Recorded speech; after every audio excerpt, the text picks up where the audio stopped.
الحمدللہ والصلاۃ والسلام علی رسول اللہ اما بعد۔ یہ درس ریاض الصالحین سے ہے، اور جو اگلی حدیث ہے اس کی راویہ عائشہ صدیقہ رضی اللہ تعالیٰ عنہ بیان فرماتی ہیں کہ نبی کریم صلی اللہ علیہ وسلم نے بیان فرمایا، ایک وقت ایسا آئے گا کہ خانہ کعبہ پر ایک لشکر ڈھانے کے لیے نکلے گا، اور مقام بیدا ایک چٹیل میدان میں جب وہ پہنچے گا تو اللہ رب العالمین ان کے اول اور آخر جو اس میں شامل ہوں گے سب کو دھنسا دے گا۔ عائشہ صدیقہ رضی اللہ تعالیٰ عنہ نے پوچھا، اللہ کے رسول یہ کیسے ہوگا؟ جبکہ اس میں بازاری لوگ بھی ہوں گے، ان کی نیت جنگ کرنے کی نہیں ہوگی، تو ایسا اللہ تعالیٰ کیوں کرے گا؟ تو اللہ کے رسول نے بیان فرمایا کہ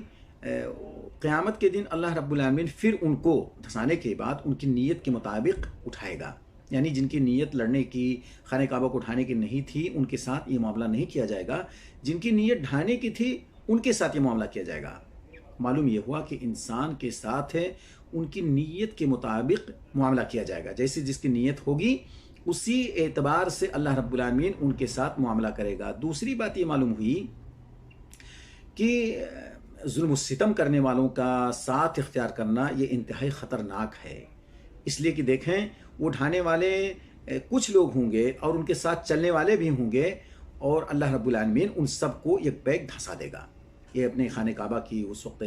حفاظت مقصود ہوگی، اللہ تعالیٰ ایسے ظلم و ستم کرنے والوں کو منہ کے بل گرائے گا اور زمین کے اندر دھنسا دیے جائیں گے۔ ہمیں اس حدیث سے یہ معلوم ہوتا ہے کہ ہماری نیت صاف ہونی چاہیے، اور جب ہماری نیت صاف ہوگی تو انشاءاللہ ہم اپنی نیت کا پھل پائیں گے، جیسا کہ پہلی حدیث میں انما الاعمال بالنیات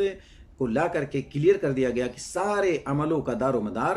ہماری اپنی نیتوں پر ہوگا، اور اسی کے مطابق اللہ رب العالمین فیصلہ کرے گا۔ اللہ تعالی ہمیں جب تک اس دنیا میں رکھے ہوئے ہیں اسلام کی ہر چھوٹی بڑی چیز کو سمجھنے کی توفیق عطا فرمائے، اور اسی کے مطابق عمل کرنے کی بھی اللہ تعالی ہمیں توفیق دے۔ وآخر دعوانا ان الحمد للہ رب العالمین۔